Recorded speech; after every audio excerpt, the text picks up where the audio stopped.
Hey guys, all right, so we are almost to the end of this course. We've learned all about the different merchant programs. We've learned how to create pins. We've created our account. Now it's time to figure out exactly what we should be pinning. And so this is where your analytics come into play. So there's two places that you'll find your analytics. Pinterest is obviously one of them. And if you use Tailwind, that is another place to read how your audience is doing. So let's hop on over here. This is my account. So once you've created a business account, you'll have this analytics thing here. So I will tell you that if you literally just created this account and you're, barely even have a board created, your analytics aren't going to be of much use to you. So my advice is to go ahead and start creating a few boards, start pinning to them what you think your niche is. And again, the niche is what you're primarily going to focus on, whether it's food or parenting or home decor or, whatever. And again, even if you're focusing on one particular thing, you could have a few other non-related boards on there. And I'll show you how that works here in a minute. And then do that for about 30 days and then come in and look at your analytics, and that'll tell you what your audience is doing. If you just converted and you've been using your Pinterest, this is where you're going to figure out the direction you may want to take with your affiliate marketing as far as what you choose to pin. So let's go ahead here. We'll click on Overview. And I do want to mention really quick, Pinterest, just like Facebook recently, has been playing around with their algorithms and all that back-end stuff. And when it does that, it tends to screw things up for all of us who are actually using them for business purposes. So here, this activity is for pins that are embedded in my blog post, that people are reading my blog post and saving those pins to their Pinterest account. And you'll see it took a serious nosedive here. I'm not freaking out. I know that's because of the algorithms changed, and in the next week or so, it'll slowly go back up. So if that does happen to you, don't freak out and think you're pinning the wrong stuff or what did I do wrong. Just give it a few days and the rhythm should get back, if that makes sense. The algorithms will start picking up your traffic and analyzing it appropriately. So you see over here too, this is directly on my Pinterest profile, traffic and pinning and clicks and all of that. It kind of took a dive as well. And so again, I'm not worried about it. It'll pick back up here in the next week or so when Pinterest stops playing around with it. Okay, so we are going to go into the profile. This is action on my actual profile. And so this is the last 7 days here. It's kind of all over the place. Again, they've been doing this algorithm thing for about the last week. But here's what we're going to do. So down here on the bottom, you have your top pin impressions and your boards with top pin impressions. This is actually where you want to start. Again, this is for people who had an account already and converted it. This is going to tell you what boards you already had that people were actually going to. So your boards that were already getting action. And so, don't change what's already working. So this #1 board here, I say go with your top 3, maybe 5 boards. And that's where you're going to start focusing your affiliate marketing efforts. So my #1 board is actually my blog board. This board has nothing but pins that link to a blog post. So we're not going to pay attention to this one. This helps me figure out if my blog posts are doing well. So down here I have Valentine's Day, health, wellness, home decor, healthy living, and fashion. So and this will change up throughout the year. It is, seasonal. What people are searching for, whether it's on Google or Pinterest, is seasonal. So today is February 1st, so obviously the last month, Valentine's searches have been at a high. And so I have been putting pins on these boards that are affiliate pins. My next one is health and wellness, followed by home decor and healthy eating. And so basically this is saying second only to my blog board, my Valentine's Day board is getting the most impressions, meaning it's showing up in feeds. It has the most clicks of all of my boards, or click ratio and saves. So you see here's clicks, here's pins from my board that were saved, and how many pins total are on that board. So the saved isn't necessarily meaning 167 times one of my own pins was saved. These are just pins from my board. So some of those saves could actually be someone else's content that I saved to my board. So as a beginner, today I'm starting affiliate marketing. I'm going to start with making pins for Valentine's Day.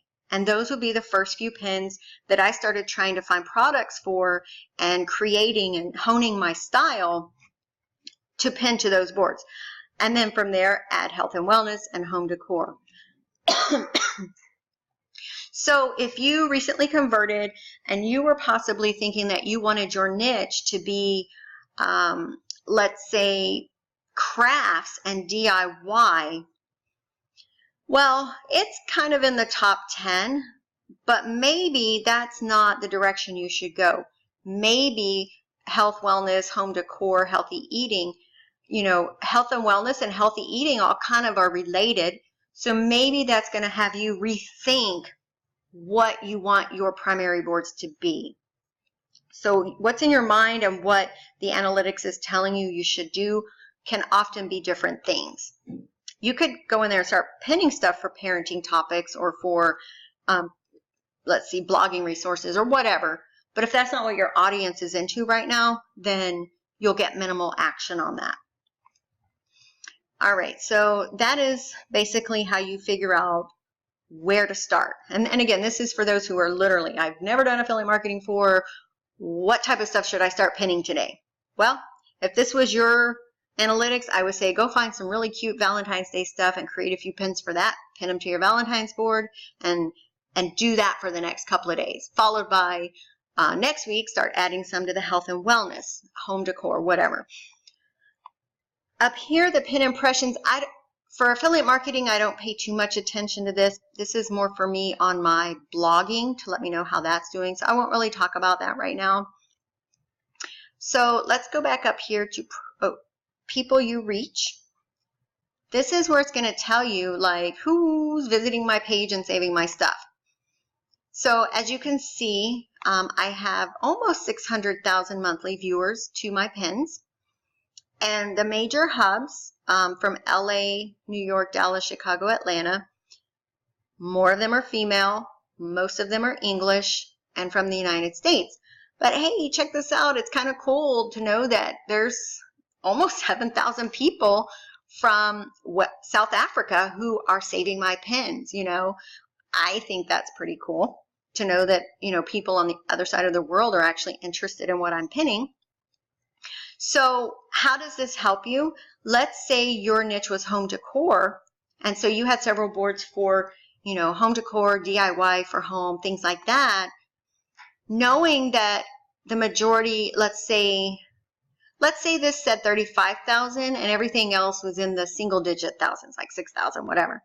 The majority of your audience being from LA, well, what type of decor or home improvement projects would be trending for someone living in LA? Because living in LA and living down here in South Texas where I live are completely different. So if I was just pinning stuff that people in South Texas would do, like the rustic living, the country western look, big homes, like stuff to furnish large homes, most people in LA probably wouldn't really care about that stuff because, you know, apartment living and things like that, and their style is a little different there. So this is where you start honing in on what your audience would be into.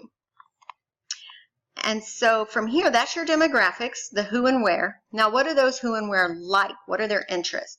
So based on the analytics of my account and the people who are engaging on my board, whether they're my followers or the pinning of my pins, here is what they're into. So if you went to one of their accounts, chances are these are going to be some of their top boards, categories of boards, I should say. So if I was doing, you know, health and fitness, or fitness as a category of my entire set of boards, I might want to branch out into, you know, healthy food and recipes because, you know, these are on here. And again, this will change as well, just like, the seasonal changes. But this gives you a starting point. Now from there, you can see boards with a lot of your pins. So these are boards from other people, and these people are saving pins from your site. And this can help you as well. So my boards focus on business and parenting, sort of. My Doberman board, my dog pet boards are very minor, I would say, compared to what my overall niche is about. But I do have it. I opened it up and I do get a lot of action on it. So aside from what their overall interest is into, this is why I say don't discount those non-related boards, because this person, Pretty Doberman, is saving a lot of pins from my Doberman board. And if we click over here, all the ones they're saving are mostly my affiliate pins. And so that's a good thing. So even though I primarily say do blogging, I have this one board with dog stuff, and there's a person constantly saving my pins. How am I going to monetize that? These are my pins here. That's my pin.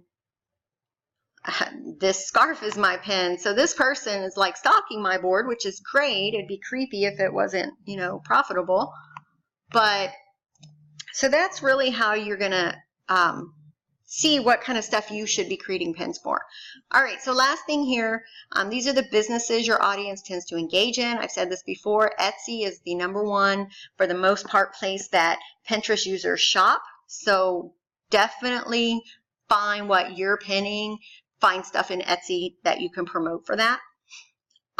That's where the majority of my pins that convert to actual sales are Etsy pins. So that is the ins and outs, and in a nutshell, how you determine what types of products you should be promoting as affiliate pins, how you find out your audience and what they're into. And just keep in mind that these things can change throughout the year based on the time of year, the season, whatever. But you need to keep up with this and check it constantly so that you can adjust your pinning strategy as these things change. If you start with this and say this all year, you may be doing great now, but if your audience stops really caring about these things later in the year and you're still pinning it, your profits are going to go down, your clicks and everything. So I hope this made sense. I know I talk really fast. I'm trying to keep these videos less than 15 minutes. In the next one, we will go through the analytics in a Tailwind account for those of you who choose to use Tailwind, and then how to combine the information from both of them to get the max results. So stay tuned, and we'll be right back with that one.